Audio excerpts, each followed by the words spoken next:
Bonjour et bienvenue dans l'exposition. Le musée du Quai Branly Jacques Chirac vous entraîne à la découverte de sa collection de peintures occidentales. Quelques 130 tableaux, d'une collection en comptant plus de 500, ont été sélectionnés. Ils sont présentés aux côtés de dessins et gravures. Ces œuvres ont été réalisées entre la fin du XVIIIe siècle et le milieu du XXe siècle. Elles ont pour sujet des territoires, des populations et des cultures extra-européens.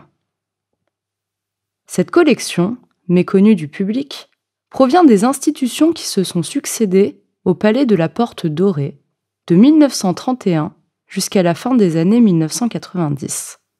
Musée des colonies, Musée de la France d'outre-mer et Musée des arts d'Afrique et d'Océanie. La collection de peintures a rejoint en 2006 le musée du Quai Branly et a été complétée depuis. Ces images de l'autre et de l'ailleurs sont longtemps restées méconnues en raison de l'héritage colonial dont la collection est porteuse. Les œuvres exposées dévoilent plusieurs facettes de la relation des artistes occidentaux à l'ailleurs. Face au choc d'un monde qui lui ouvre ses portes, les artistes expriment leurs sensations, leurs émotions et leurs points de vue à travers différentes voies, entre onirisme et naturalisme, fantasme et documentaire, romantisme et propagande coloniale. L'exposition est découpée en 3 sections.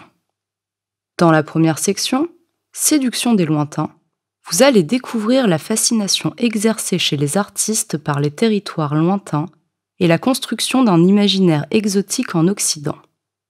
Une lumière nouvelle, des couleurs inédites, une végétation luxuriante, des motifs pittoresques exercent leur attrait sur les peintres.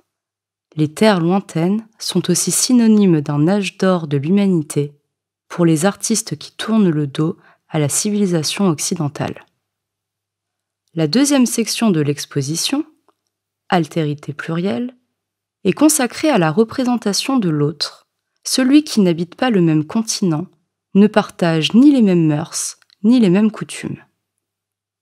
L'autre est d'abord celui que l'artiste croise dans son environnement proche. Ce sont les ambassadeurs ou les esclaves présents dans les royaumes d'Europe. L'autre sera ensuite celui que les artistes rencontreront lors de voyages lointains, surtout dans la seconde moitié du XIXe siècle, dans le contexte des missions d'exploration de territoires situés sur d'autres continents et du développement de l'ethnographie extra-européenne. Dans la troisième et dernière section, Appropriation des lointains, les œuvres issues de l'époque coloniale montrent la conquête et la prise de possession de ces territoires, à commencer par les héros de cette conquête à travers des portraits d'explorateurs et d'administrateurs coloniaux. Les régions idylliques se métamorphosent en territoires d'affrontement, le paysage est façonné par de grands travaux, par l'exploitation des ressources des sols et des sous-sols. Un vaste réseau international de circulation d'artistes, d'œuvres, mais aussi de modèles culturels, se met alors en place.